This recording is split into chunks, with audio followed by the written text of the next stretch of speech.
Hello guys, so ito na yung full video ng calamaris na octopus na niluto ko na isang araw. So yan yung chop na octopus, isang maliit at saka isang malaki yan. So 2 piraso. Tapos yan yung aking preparation ng butter. So flour, cornstarch, breading mix at saka salt at pepper. So kinumbine ko siya tapos nilagyan ko ng tubig. Tapos nung nakuha ko na yung desired ko na consistency ng butter, so okay na yan sa akin. Tapos dun sa isang plate, same na mixture. Kinumbine ko yung flour, cornstarch, ground black pepper, salt, tapos breading mix. Tapos yun yung procedure ko.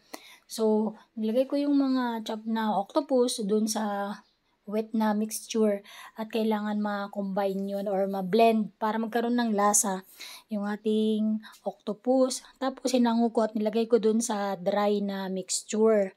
So, yan naman ay yan yung pampa-crispy niya. So, kaya 2 coating yung aking ginawa dyan.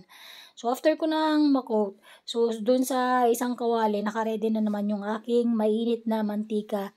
At, nung nilagay ko na, ayan o, so, kailangan mainit yung mantika para hindi siya didikit. At saka, mabilis siyang maging crunchy kapag ganon yung luto sa mga piniprito. Ayan o, ang objective ko is maging golden brown siya para sarap at crispy. So, same procedure, lahat nung remaining na octopus para may prito siya. Tapos, ayan na yung aking finished product. Tapos, yun yung aking masarap na sausawan.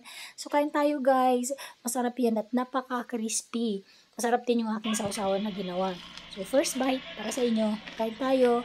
Salamat sa panonood lagi ng aking mga video at tapusin sa kanila lagi hanggang sa dulo. God bless everyone. Bye!